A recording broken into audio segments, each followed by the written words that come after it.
अस्सलाम वालेकुम friends and welcome to के विड्स चैनल। दोस्तों, मुझे यामाहा YB1250 रखे हुए तकरीबन 2 साल हो गए हैं और इसको मैंने 17,000 किलोमीटर चला लिया है। तो इस 2 सालों का टोटल जो एक्सपीरियंस मेरा रहा है इस बाइक के साथ, वो मैं आपके साथ शेयर करूंगा, जिसमें मैं जितनी डिटेल में हो सके आपके साथ शेयर करूंगा। और साथ ही मैं ये भी आपको बताऊंगा कि क्या मुझे अब इस बाइक को बेच देना चाहिए, यानी इसको मुझे चेंज करना चाहिए या नहीं। तो चलें बढ़ते हैं वीडियो की तरफ।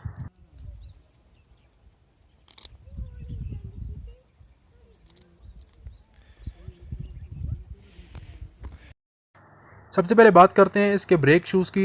इसमें जो डिस्क ब्रेक नहीं है, ब्रेक शूज़ में आता है, यानी ड्रम ब्रेक यूज़ होती है। तो इसके अंदर जो ब्रेक शू हैं वो अभी तक वही स्टॉक चल रहे हैं जो मैंने नया बाइक लिया था उसके अंदर जो स्टॉक आए थे। और इसकी ब्रेकिंग पावर भी बहुत अच्छी है ड्रम ब्रेक के हिसाब से। तो इसकी परफॉर्मेंस भी बहुत अच्छी है, अभी तक वही ब्रेक शू चल रहे हैं और अभी इसमें मज़ीद चलने की इसमें गुंजाइश है। तो इसकी ब्रेक शू की क्वालिटी और ब्रेकिंग जो इसकी है परफॉर्मेंस वो भी बहुत अच्छी है और लाइफ भी काफ़ी ज़्यादा है।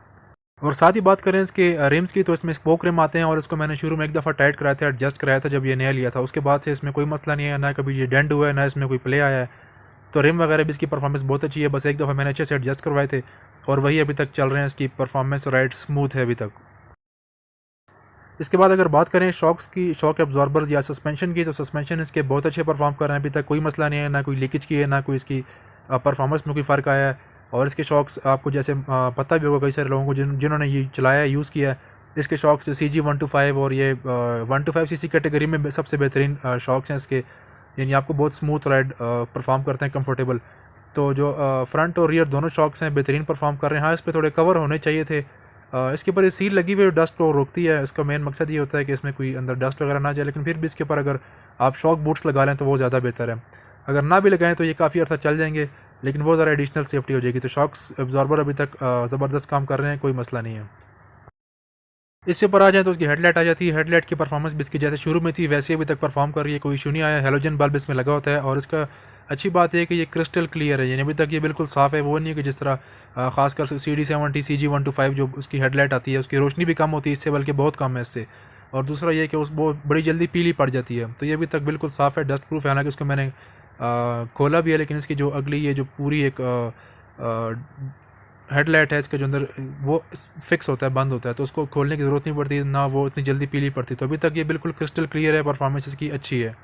और साथ ही में इंडिकेटर्स की बात करें तो इंडिकेटर भी अभी तक जो इशारे हैं इसके अभी तक बेहतरीन काम कर रहे हैं, कोई मसला इसमें नहीं आया। और ना इसका कोई बल्ब फ्यूज़ हुआ है, कोई भी ऐसा इशू नहीं आया, ना हेडलाइट का ना इंडिकेटर्स का। और जो ये विंडशील्ड है ये इसकी स्टॉक नहीं आती, ये मैंने ख़रीद के लगाई थी। और ये मैंने कहाँ से ख़रीदी, कितने की ख़रीदी, कैसे लगाई, ये सारी इसके बारे में मैं वीडियो बना चुका हूँ और वो उसका लिंक मैं डिस्क्रिप्शन में डाल रहा हूँ।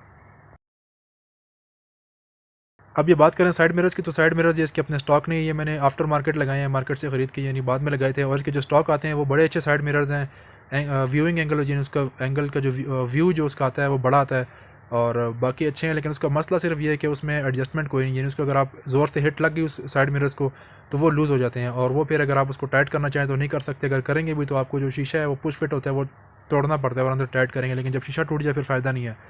उसके बारे में वीडियो बना चुका हूँ। बहरहाल साइड मिरर्स वो अच्छे हैं, लेकिन अगर उसको हिट लग गई तो बस वो फारिग हो जाते हैं। तो ये जो मैंने अभी इसको साइड मिरर्स लगाए हैं ये बड़े सॉलिड स्ट्रॉन्ग से हैं, तो वो मैंने इसलिए रिप्लेस कर दिए। अब मीटर की तरफ आ जाए तो मीटर जो इसका है ओवरऑल ये बहुत अच्छा परफॉर्म कर रहा है। इसका जो RPM मीटर है, फ्यूल गेज है, स्पीडोमीटर, ये सारा जो इसमें है सब कुछ A1 काम कर रहे हैं, कोई मसला अभी तक नहीं आया। हाँ, ये जो इसके शीशों पे क्रैक आए हैं ये मेरी गलती की वजह से आए थे, वरना इसका कोई ऐसा इशू नहीं था। तो ये मीटर भी इसका ज़बरदस्त काम कर रहा है, कोई मसला नहीं आया, हर चीज़ अभी तक बिल्कुल ठीक दिखा रहा है। हाँ, ख़ासकर जो इसकी फ्यूल गेज है ये 2018 मॉडल है मेरे पास, तो इसमें फ्यूल गेज का भी कोई इशू नहीं है। और जो इसका वो है स्पीडोमीटर ये भी बिल्कुल एक्यूरेट दिखाता है। जो उसके बाद 19-20 के जो मॉडल आए हैं उसमें थोड़ी स्पीड का इशू ये आता है कि वो 5 से 10 किलोमीटर पर आवर ज़्यादा स्पीड शो करता है, तो इसमें वो इशू भी नहीं है, बिल्कुल एक्यूरेट है इसका और अभी तक एक्यूरेट ही काम कर रहा है। और मीटर के हवाले से मुझे इसकी कोई शिकायत नहीं है, ज़बरदस्त बेहतरीन परफॉर्म कर रहा है। इसके अलावा जो है ये जो बटन्स वगैरह हैं हेडलाइट के, इंडिकेटर्स के, हॉर्न के, सब सेल्फ स्टार्ट के, इनकी परफॉर्मेंस भी बिल्कुल ठीक है और वैसे ही स्मूथ है, नरम है। और मैं इनका ख्याल भी रखता हूँ, सफाई वगैरह भी करता हूँ। तो और इसके अलावा मुझे इसका कोई इशू भी नहीं आया कि किसी बटन ने या किसी ऐसा कोई मसला आ गया हो, चाहे बारिश में चलाते हुए किसी वक्त भी कोई ऐसा इशू, तो वो भी कोई इशू नहीं है। अब ज़रा निचले पोर्शन में है तो यहाँ पर सबसे पहले इसका फ्यूल लॉक आपको नज़र आ रहा होगा। ये पेट्रोल लॉक जो है ये मैंने मार्केट से ख़रीद के इसमें लगाया था और ये इसका मिलता नहीं है YBZ का स्पेशल, लेकिन ये मैंने कहाँ से ख़रीदा, कैसे लगाया, इसके बारे में मैं वीडियो बना चुका हूँ।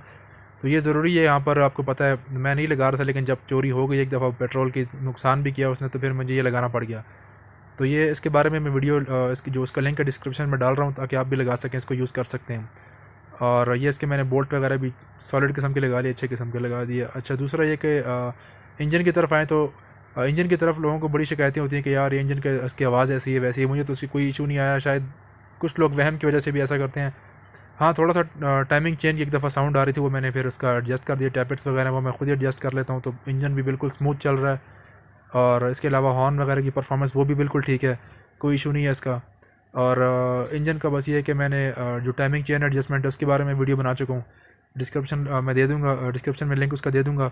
और इंजन ऑयल मैं कौन सा यूज़ कर रहा हूँ, अब इंजन की बात आ गई तो इंजन ऑयल मैं यूज़ कर रहा हूँ टोटाची, उसके बारे में मैं वीडियो बना चुका हूँ। Totachi Japanese original Japanese imported engine oil है और बेहतरीन है, यानी मेरे एक्सपीरियंस के हिसाब से उससे बेहतरीन इंजन ऑयल कोई नहीं है।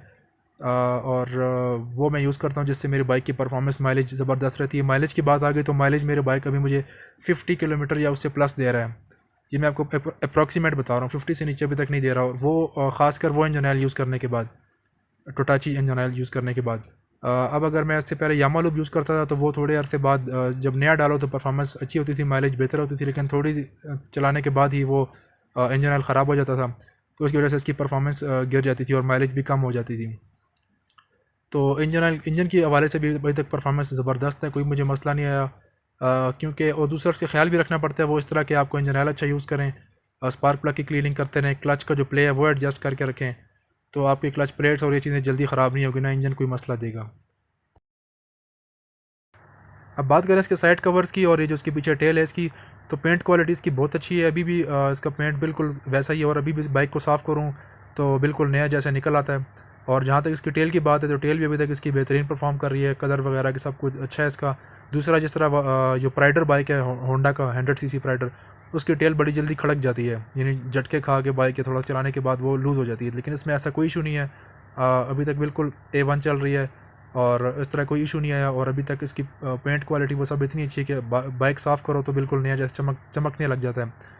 और दूसरा, मेरे से बाइक गिरा भी कई दफ़ा है, तो ये भी नहीं है कि जो लोग कहते हैं प्लास्टिक बॉडी है तो टूट जाएगी तो ये हो जाएगा, तो मैं तो उसको ज़ाहिर है जब लंबा जितना ज़्यादा बाइक बंदा चलाता है तो उससे लाजमी बात है कहीं ना कहीं गिरता भी है। तो गिरा भी है, मेरे से बहुत कुछ हुआ है, लेकिन अल्हम्दुलिल्लाह ना कुछ टूटा है ना कुछ खराश है। ये बस जो क्रैश गार्ड मैंने लगाया है वही बाइक को सेव कर लेता है, जो उसकी फुट रेस्ट है वो उसके ऊपर जोर आ जाता है, लेकिन बाकी इसकी ये हर चीज़ सेव हो जाती है।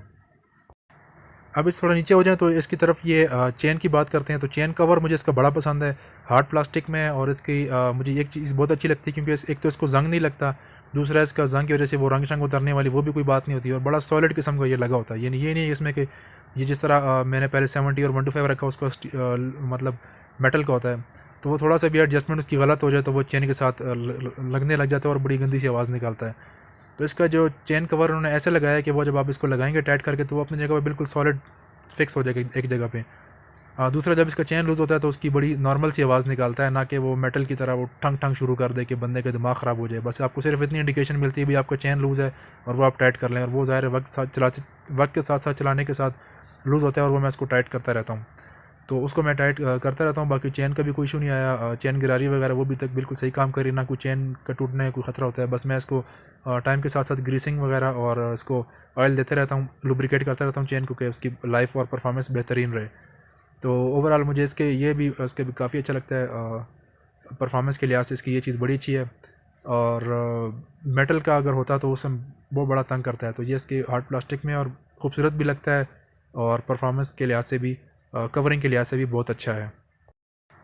अब साथ में बात करें इसके रियर शॉक अब्जॉर्वर की, तो जिसको मैंने लास्ट सेटिंग पे रखा हुआ है। इससे ये होता है कि जब आप इसको नॉर्मल बिल्कुल मिनिमम सेटिंग पे रखते हैं तो उससे सॉफ्ट हो जाता है बिल्कुल शॉक्स, लेकिन उससे ये होता है कि जो शार्प किस्म के ब्रेकर्स आते हैं जो अनऑफिशियली लोगों ने ख़ुद बनाए होते हैं, तो उससे फिर ये इसका नीचे लगने का ख़तरा होता है, इसका जो स्टैंड होता है वो लगता है।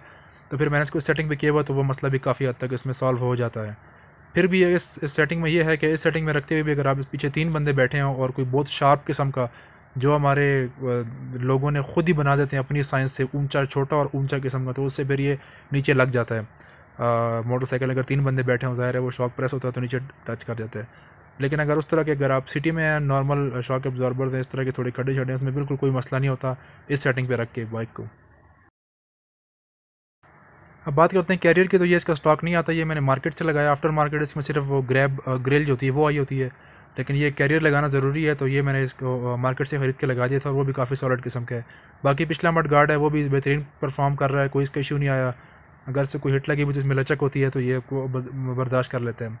अब बात करते हैं एग्जॉस्ट की, तो एग्जॉस्ट इसका काफ़ी खूबसूरत लुकिंग में है, और क्वालिटी वाइज भी अच्छा है, इसकी साउंड वगैरह सब कुछ वैसे ही है, तो उसके हवाले से भी मुझे इसकी कोई शिकायत नहीं है एग्जॉस्ट की तरफ से। बाकी इसमें इस तरफ आ जाएँ तो किक आगे किक इसकी क्वालिटी बहुत अच्छी, किक भी बेहतरीन काम कर रही है, और इसकी किक बड़ी सॉफ्ट है। CG125 की बनस्बत इसकी किक बड़ी सॉफ्ट है, यानी बंदा जब किक लगाता है तो बंदे को मैं पता ही नहीं लगता कि यार ये मैंने किक लगी भी है यानी इसने इंजन को रोटेट किया भी होगा या नहीं। तो किक इसकी बड़ी अच्छी परफॉर्म करती है। अब कार्बोरेटर की बात करें तो कार्बोरेटर अभी तक मैंने इसको नहीं खोला ना छेड़ा, इसमें ज़ाहिर ऑलरेडी 2 फिल्टर लगे होते हैं बाइक में, तो अभी तक ये गंदा नहीं हुआ, ना इसने परफॉर्मेंस में कोई इशू किया है। इसकी जो एक्सेलेरेटर केबल है ये एक दफ़ा ख़राब हो गई थी, और वो मैंने इसको रिप्लेस किया था, और मुझे नहीं पता वो किस वजह से ख़राब हो गई थी, तो उसको बहरहाल मैंने रिप्लेस किया, तो उसकी भी मैं वीडियो बना चुका हूँ। जहाँ तक स्पार्क प्लग की बात है, स्पार्क प्लग में आप देख सकते हैं थोड़ा सा इसको जंग लग गया है, लेकिन परफॉर्मेंस इसकी अभी तक ठीक है। वही जो स्टॉक ओरिजिनल मैंने बाइक के साथ आया था वही यूज़ कर रहा हूँ, और उसकी परफॉर्मेंस अभी तक बेहतरीन है। लेकिन मेरा करीब इरादा है कि मैं इसको इरिडियम का स्पार्क प्लग लगा दूँगा ताकि परफॉर्मेंस और बेहतर हो जाए। तो बाकी इंजन के हवाले से मैं आपको ऑलरेडी बता चुका हूँ। अब इसके फ्रंट मडगार्ड की बात करें तो वो क्वालिटी में बहुत अच्छा है, लेकिन साइज़ में छोटा है, तो पीछे कीचड़ वगैरह फेंकता है, तो वो फिर आपके पैर भी गंदे करता है, और इंजन को तो ज़ाहिर है बहुत ज़्यादा गंदा करता है। तो फिर इसको आपको इसका एक्सटेंडर मडगार्ड जो फेंडर होता है वो लगाना पड़ता है। तो वो मैंने इसको लगाया, और मैंने ख़ुद बनाया था, और इसकी भी मैं वीडियो बना चुका हूँ ऑलरेडी। अब इसकी एक चीज़ रह जाती है वो है वायरिंग वगैरह, तो उसकी वायरिंग यानी इसका जो भी पूरा सर्किट है वायरिंग है, उसकी तरफ से मुझे कोई इशू नहीं आया अभी तक, बेहतरीन परफॉर्म कर रहे हैं। मैंने इसको धूप में चलाया है, इसको बारिश में चलाया है, यहाँ तक कि बर्फ़ में भी चलाया हुआ है, लेकिन इसको इस तरह कोई इशू अभी तक नहीं आया। ना इसने कोई ऐसे कोई वायरिंग ख़राब की है, फ्यूज़ कोई ऐसा उसका मेन कोई ख़राब हुआ, वैसा कोई इशू नहीं आया। वायरिंग के लिहाज से भी मैं इससे काफ़ी मुतमईन हूँ। अब आते हैं इस बाइक की मेन इशू की तरफ। वो इशू उसका ये है, मसला ये है कि इसमें जो स्टॉक टायर्स हैं ये बड़े इन्होंने बेकार किस्म के लगाए हुए हैं। बेकार इस सेंस में कि इसकी जो ग्रिप है वो इतनी अच्छी नहीं है। फ्रंट टायर फिर भी गुजारा करता है, लेकिन जो इसका पिछला टायर है, रियर टायर, ये बहुत बेकार है इसका। वैसे पर अगर आप नॉर्मल चलाएं तो कोई इतना मसला नहीं करता, लेकिन इमरजेंसी ब्रेकिंग में या जब रोड गीला होता है तो इस तरह उसमें फिर ये बहुत स्लिप करता है। इसकी ग्रिप इतनी अच्छी नहीं है। ये बिल्कुल सिटी राइडिंग के लिए, मतलब आप नॉर्मल अच्छी रोड पे, खुश्क रोड पे आप चलाएं तो उसके लिए ठीक है। लेकिन मैं आपको मशवरा ये दूंगा, अगर आप इसको ट्रैकर टायर्स लगा दें, जिस तरह के मैं अभी इसको फ़िलहाल नहीं लगाया, मेरे टायर अभी तक चल रहे हैं, तो जो ये थोड़ा सा टाइम गुजरेगा तो मैं इसको ट्रैकर टायर्स जितना जल्द हो सके इसके बाद मैं लगा दूंगा इसको YBRG के, तो वो जब आप लगाएंगे तो ये इशू आपका सॉल्व हो जाएगा। तो ये इसकी एक प्रॉब्लम है टायर्स की, ये अब कंपनी को चाहिए कि वो हल कर दे, क्योंकि कई सारे लोग मैंने भी देखे हैं यूट्यूब पे भी वैसे भी इसका गिला करते हुए, लेकिन कंपनी अभी तक इस पर इतना काम नहीं धर रही है। वो शायद ये वजह कि इन्होंने सिर्फ सिटी राइडिंग के लिए बाइक बनाया है, तो मे भी वो इस वजह से भी इस पर इतना गौर नहीं कर रहे हैं। तो ये मैंने आपके साथ ओवरऑल इसका एक्सपीरियंस शेयर कर दिया, जो इन 2 सालों में बाई पार्ट मैंने शेयर कर दिया कि एक पार्ट के हिसाब से कि कैसी परफॉर्मेंस उसकी रही। अगर फिर भी कोई चीज़ मिस हो गई हो तो आप मुझसे कमेंट सेक्शन में पूछ सकते हैं। तो अब आते हैं उस सवाल की तरफ कि क्या मुझे अब ये बाइक बेच देना चाहिए या नहीं। तो बंदा एक चीज़ तब बेचता है जब उसको उसी प्राइस में उससे अच्छी प्रोडक्ट मिल रही हो। तो अभी तक मार्केट में जो है इसके प्राइस के हिसाब से मेरा नहीं ख्याल कि कोई बाइक मौजूद है। अगर CG125 की बात करें तो मैं अपना एक्सपीरियंस शेयर करूंगा। मैं इसमें किसी CG फैंस की दिल नहीं दुखा रहा, मैं आपसे अपना एक्सपीरियंस शेयर करूंगा।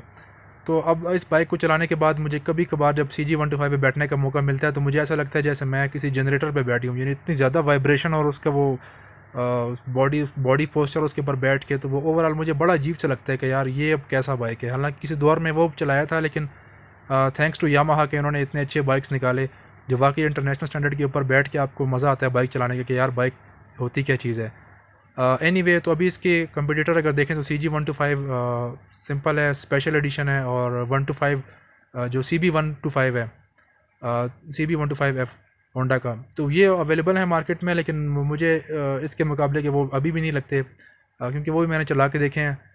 CB125F जो है, चलो उसमें डिस्क ब्रेक है, ओवरऑल लुक भी अच्छी है, बाइक कंफर्टेबिलिटी है, लेकिन इतनी नहीं है जितनी यामाहा बाइक्स की है।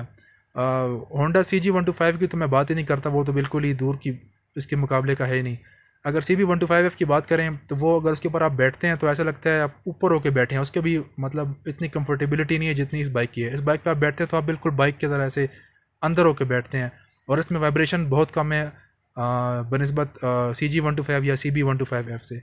हाँ, अगर CB150F की बात करें तो वो इससे अच्छी बाइक है, परफॉर्मेंस में भी और उसको चलाने में भी थोड़ा ज़्यादा उसका कंफर्टेबिलिटी और मज़ा है चलाने का, लेकिन वो उसकी प्राइस बहुत ज़्यादा है, यानी उसकी प्रोडक्ट के हिसाब से, बाइक के हिसाब से कीमत बहुत ज़्यादा है। तो अभी तक तो मुझे मार्केट में इसकी प्राइस के हिसाब से कोई बाइक अच्छी नहीं लगती, ना कोई इसके मुकाबले की लगती है जो इसकी इस प्राइस में इस जैसी कोई चीज़ दे रहा हो। तो फ़िलहाल मेरा फिर अब इसको मज़ीद चलाने का प्रोग्राम है और मैं खुशी खुशी इसको चला रहा हूँ, कोई मुझे इससे वो मसला नहीं आया अभी तक, और मैं बहुत खुश हूँ अपनी चॉइस से कि मैंने इसको चूज़ किया था बाइक को। तो नहीं, मेरा इरादा कोई नहीं है इसको बेचने का, मैं इसी को चलाऊँगा।